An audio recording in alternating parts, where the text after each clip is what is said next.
چنگیز خان جس نے حملہ کیا، جو منگولیا سے آیا تھا، منگولیا رشیا اور چائنا کے درمیان میں ہے، تو اس نے اپنا سفیر بھیجا تھا، یہ بنی عباس کو سفیر بھیجا. تو پرانے زمانوں سے ہی ایک اصول چلا آ رہا تھا کہ سفیر کو امان رہتی تھی. سفیر، آپ کی جنگ بھی ہو اگر سفیر آئے گا تو سفیر کو کوئی نہیں کچھ کہے گا. نہ جانے مسلمانوں کو کس سفیر کو مارنے کی سزا ملی. اس سفیر حسین کو لوگوں نے مارا تھا نا، تو پھر ایسی ان کو سزا، ایسی بری عادت پڑی کہ ہم سفیروں کو مار دیا کرتے. سفیر حسین تھے، امام حسین علیہ السلام نے سفیر بھیجا تھا اپنا. تو اب کیا کیا، وہ سفیر منگولیا کے چنگیز خان کا سفیر آیا تو مغل اس نے عباسی بادشاہ نے اس کا سر قلم کر دیا اور صندوق میں رکھ کے اس کا سر واپس بھیجا. واپس سر پہنچا تو چنگیز خان جو سکون سے بیٹھا ہوا تھا، ظالم و جابر، تو اس نے کہا یہ کیا، کبھی یہ جو اب یہ مسلمان ہیں، ایک بغداد میں ان کا کیپٹل ہے، بغداد سے یہ آپ کے لیے آیا تحفہ، وہ کھولو. کھولا تو اس میں سر تھا. کہا کس کا سر ہے؟ انہوں نے دیکھا، انہوں نے کہا بھی آپ کے سفیر کا. تو اس نے کہا میں اس کا بدلہ لوں گا، فوج تیار کرو. وہ پوری فوج لشکر لے کے چلا اور اس نے مسلمانوں کی حکومتوں کی اینٹ سینٹ بجا دی. خارزم اور یہ تاشقند، یہ ساری مسلم اسٹیٹس ساری اس نے تاراج کر دی اور بغداد تک آیا. اور پھر اس نے آنے کے بعد سب کے سر قلم کیے. کے بعد اس کے کتابوں کو آگے، ہلاکو خان اس کا پوتا تھا، اسی کا پوتا تھا. ہلاکو کہتے ہیں عربی میں، اور ہمارے یہاں اردو میں ہلاکو خان کہتے ہیں بھارا. تو اب ہلاکو خان، گینجز خان انگلش میں کہا جاتا ہے چنگیز خان کو. چلیں گے نا؟ تو یہ بہت بڑا ایک اضافہ ہے تاریخ میں مسلمانوں کی، جو کبھی دھبا دھل ہی نہیں سکتا کہ چنگیز خان آیا، اس نے تاراج کر دی سارا کے سارا حکومت کو، اور اس کے بعد پھر اس کا پوتا جو تھا ہلاکو خان وہ مسلمان ہوا. بغداد کی پوری تاریخ اٹھا کے دیکھ لیجئے، بے انتہا وہاں پہ سادات موجود تھے، شیعہ موجود تھے، لیکن عباسی جو دور تھا اس میں بے انتہا مظالم. اور پھر جب چنگیز خان اور ہلاکو خان نے حملہ کیا تو پھر آج تک وہ ہمیں کہا جاتا ہے کہ بھی شیخ طوسی جا کے ملے بادشاہ سے. علامہ حلی کہتے ہیں کہ جناب امیر پریڈکٹ کر گئے تھے. مولا کی احادیث میں جو پیشن گوئیاں ہیں ان میں سے بتا دیا تھا کہ حد جن کے کاندھے چوڑے ہوں گے، آنکھیں ایسی ہوں گی اور چہرے پہ زیادہ بال نہیں ہوں گے، جب وہ حملہ کریں بغداد پہ تو ان کے مقابلے میں نہ آنا. مولا کا فرمان. علامہ حلی کہتے ہیں کہ کمال ہے شیخ طوسی کا کہ انہوں نے دیکھنے کے بعد فوراً کا وہ جو مولا کہہ گئے تھے انہی سے متعلق ہے. پتہ نہیں لوگ ہیں یا نہیں. بھائی حدیث تو ہر آدمی پڑھتا ہے، تطبیق کرنا بڑا مشکل ہو جاتا ہے. امپلیمنٹیشن آف حدیث جو ہے نا وہ بہت مشکل کام ہے کہ یہ وہی دور ہے جو مولا نے کہا تھا یا نہیں ہے. میں پہنچا پا رہا ہوں؟ تو اب شیخ طوسی نے کہا وہ مولا کہہ گئے تھے کہ ایک گروہ باہر سے آئے گا، منگول سے یا ایشیا کی طرف سے، یعنی کہا کہ بہت دور سے آئے گا اور آنے کے بعد حملہ کرے گا، اس راستے سے آئے گا. بغداد پہ جب حملہ کرے ان کے مقابلے میں نہ آنا، جو ان کے مقابلے میں آئے گا وہ اس کو مار دے گا. یہ چنگیز خان سے متعلق ہے. تو شیخ طوسی نے فوراً آنے کے بعد کہا بھائی بات سنو، ہم رکاوٹ نہیں بنیں گے، بس اتنی اجازت دے دو تمہارے جو لوگوں نے یہ جو بغداد کے اندر کتابوں کی کتابیں ساری دریا میں ڈال دی دجلہ میں، کہ دجلہ کا پانی سیاہ ہو گیا کیونکہ سیاہی سے لکھی جاتی تھی. تو کہا ہماری کتابیں بھی اس میں بہت برباد ہو رہی ہیں، ہم رکاوٹ نہیں بنیں گے. تم حکومت چھیننا چاہتے ہو، ہمیں صرف ہماری جو کتابیں ہیں لے جانے دو، میں یہاں سے چلا جاؤں گا. کہا کہاں جاؤ گے؟ کہا نجف. عزیزان گرامی، جہاں پہ اسٹیٹ کیپٹلز ہوتے ہیں اس سے ایکیڈیمک کیپٹلز کو الگ رکھنا چاہیے. یہ نظریہ دیا شیخ طوسی نے. آکسفورڈ، کیمبرج، جرمنی، فرانس سب نے بعد میں فالو کیا ہے. پتہ نہیں لوگ ہیں یا نہیں ہیں. پوری تاریخ پیش کر رہا ہوں آپ کے سامنے.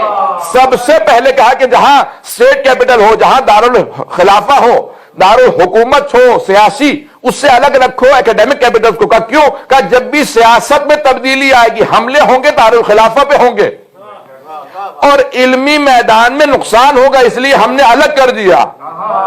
کہ پھر آپ کا اصول کیا، پرنسپل کیا کہ ہم نجف کیوں گئے؟ کہ کیونکہ وہ باب مدینۃ العلم ہے. ساری لائبریری اٹھا کے لے آئے نجف اشرف. اور آج بھی جائیں گے تو باب طوسی سے جب آپ حرم میں باہر نکلیں گے، جو اب آپ حضرت ہود و صالح کی قبر کے لیے وادی سلام کی طرف جاتے ہیں، وہ باب طوسی ہے. تو الٹے ہاتھ پہ آپ کو ایک گرین رنگ کا ڈوم نظر آئے گا، وہیں اندر شیخ طوسی کی قبر ہے. وہی لائبریری بنائی تھی انہوں نے، وہی جامع طوسی ہے، اور وہیں پہ ان کا گھر تھا جو انہوں نے آباد کیا. کہا کہ اب یہاں پہ حوض ہے، جس نے پڑھنا ہوگا شیعہ علوم کو وہ نجف آئے.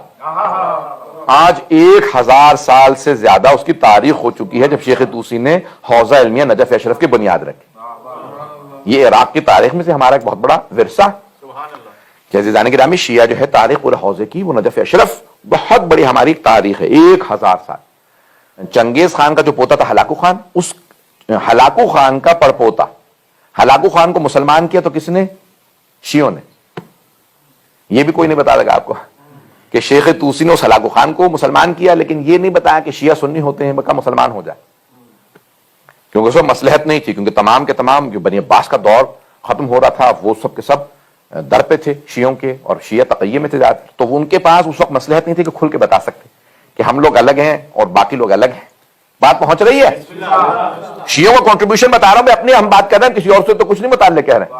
عزیزان گرامی ہلاکو خان کا پڑپوتا، گریٹ گرینڈ سن، ایک ہوتا ہے نا گرینڈ سن، ہلاکو خان گرینڈ سن ہے چنگیز خان کا، اور ہلاکو خان کا گریٹ گرینڈ سن ہے سلطان محمد خدا بندہ، سلطان محمد خدا بندہ۔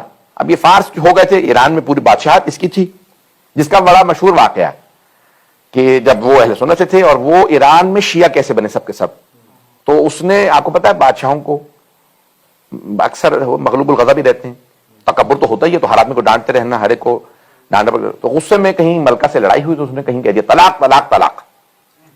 وہ غصہ ٹھنڈا ہوا تو پھر جو درباری ملا تھے ان سے پوچھا کہ بھئی یہ اس طرح سے میرے سے واقع ہو گیا، میں نے غضب میں آ کے اپنی زوجہ کو طلاق دے دی۔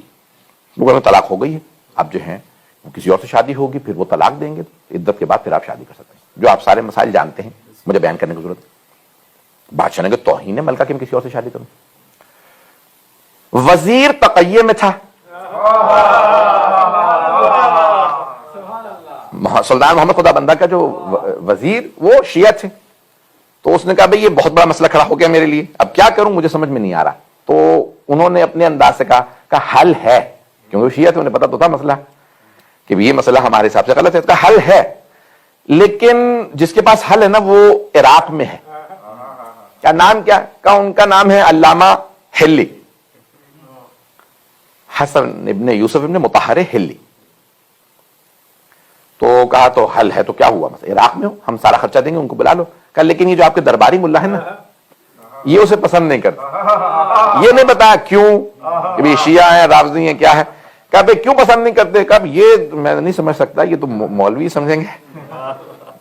وزیر کو یہ پتا تھا اگر علامہ ہلی آ جائیں تو وہ خود مسئلہ حل کر لیں گے، درباریوں سے انہیں ڈیل کرنا آتا کہ کیسے مقابلہ کیا جاتا ہے، کیسے علمی انداز سے انہیں خاموش کرنا۔ کہا ٹھیک ہے بلا لو۔ تو عزیزان گرامی اب یہ علامہ ہلی جو ہے 726 ہجری میں ان کا انتقال ہوا، 726۔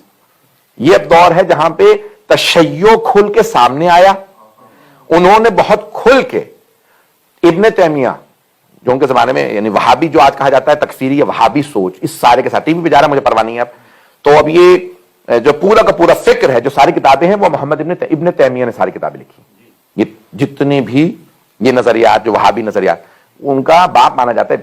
سب سے پہلے انہوں نے جواب لکھے علامہ ہلی نے، اور انہوں نے ایسی ایسی کتابیں لکھی ہیں فقہ میں، اصول میں، کلام میں، رجال میں، کہ کلام کے اندر اگر آپ صرف ان کا سوچ لیں کہ کشف المراد جو انہوں نے صرف ایک شرح لکھ دی ہے باب ہادی اشر، کہ کتابیں پڑھنے کے لیے کئی برس چاہیے، اور ان کی ایک کتاب ہے جو کتاب کا نام ہے الفین، 2000، الف کہتے ہیں نا، اردو میں کہتے ہیں الف لیلہ و لیلہ، نہیں الف لیلہ و لیلہ، الف کہتے ہیں ہزار کو، 1000 اور ایک راتیں، 1001 نائٹس۔ تو اب انہوں نے لکھی کتاب الفین، 2000، 1000 دلیلیں کہ علی افضل ترین بشر ہے بعد پیغمبر، اور 1000 دلیلیں کہ خلیفہ بلا فصل ہے۔ نہیں ہے لو،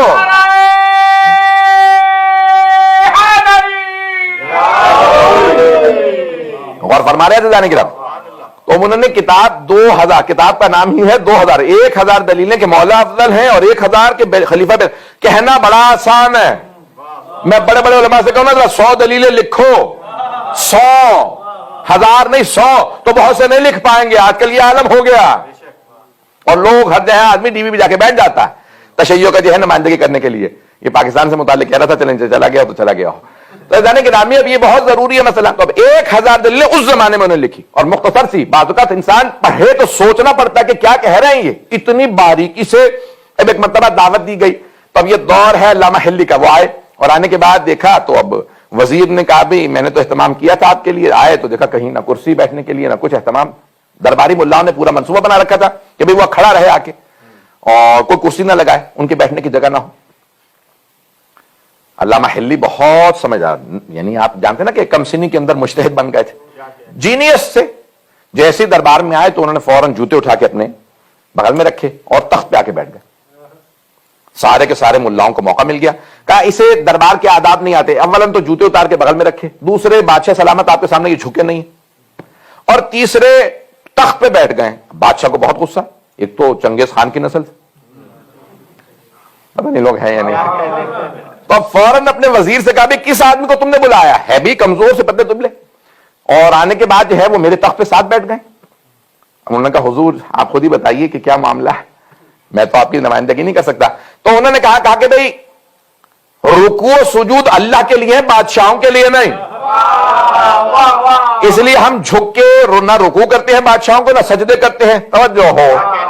دوسرے قرآن میں جہاں جگہ پاؤ وہاں بیٹھ جاؤ, تو جگہ تو تخت پہ ہی تھی. تو آداب تو دربار والوں کو نہیں آتے کہ پہلے کہ اسی لیے مسند بچھا دی جائے. پتہ نہیں لوگ ہے یا نہیں, نہ جانے کسے کسے کھڑا رکھا تھا.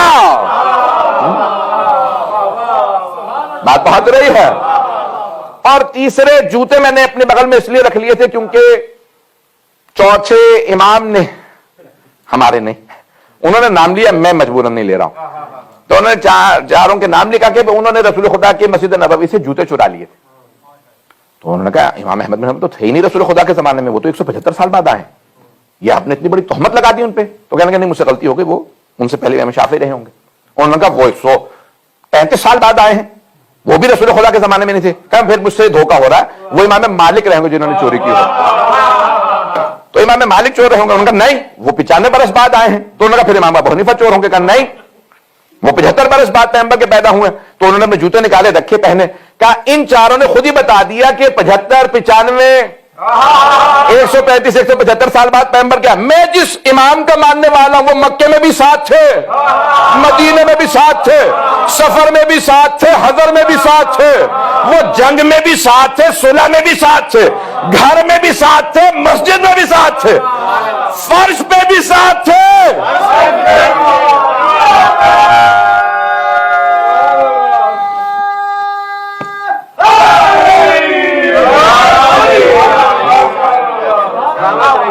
اب بادشاہ سمجھ گیا یہ عام آدمی نہیں, تو کچھ دیر ادھر ادھر کے سوالات پوچھے, باتیں کی, اس کے بعد پوچھا کہ بھئی یہ طلاق کا مسئلہ ہے اس طرح سے, تو طلاق ہو گئی یا نہیں. انہوں نے کہا نہیں, اولاً پہلے شرط یہ ہے کہ عربی میں طلاق دی جائے, انسی تعلق کہا جائے. تو کہا نہیں میں نے ایسے نہیں, میں نے تو کہا طلاق. توجہ. تو کہا عربی میں پڑھی جائے, صیغہ طلاق کو عربی میں پڑھا جائے. نمبر 2 انسان ہوش و حواس میں ہو, غیظ و غضب میں نہیں. تیسری شرط یہ ہے کہ 2 عادل گواہ موجود ہوں. پتہ نہیں لوگ ہیں یا نہیں. پاکیزگی یہ ساری شرائط بتائیں. بادشاہ نے کہا ان میں سے کوئی شرط پوری نہیں تھی. کہا نہ تیری بیوی کو عدت کی ضرورت ہے, نہ دوسری شادی کی, وہ بھی تیری زوجیت میں ہے. اب بادشاہ نے کہا کہ آپ جو مانگیں گے عطا کروں گا. سونا کہے تو سونا دوں گا, چاندی کہے تو چاندی دوں گا, درہم و دینار جتنا کہیں گے تول دوں گا. کہا مجھے تجھ سے کچھ نہیں چاہیے, نہ سونا چاہیے, نہ چاندی, نہ جواہرات. تو کہا کیا چاہیے آپ کو. کہا بس ہمیں ایران میں تبلیغ کی اجازت دے دے.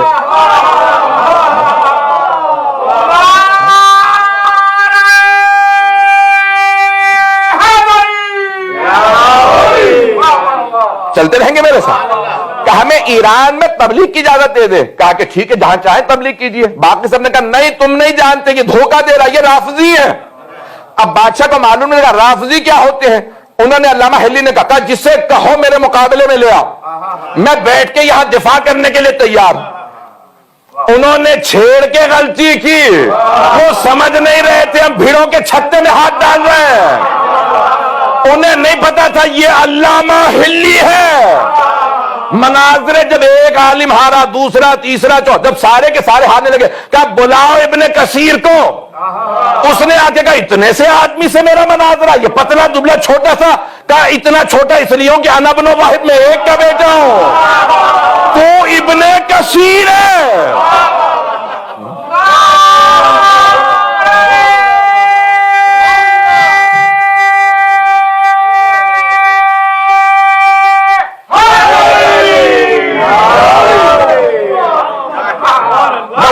مناظرے شروع کیے.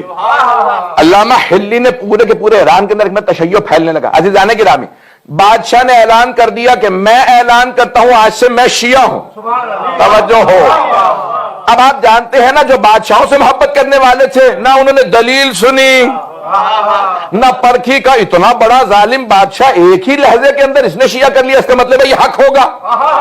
سارے کے سارے بادشاہ کے ساتھ ساتھ شیعہ ہونے لگے، اور کئی لوگ تقیہ میں چلے گئے جو آج تک کہتے ہیں ہمارے یہاں تقیہ حرام ہے.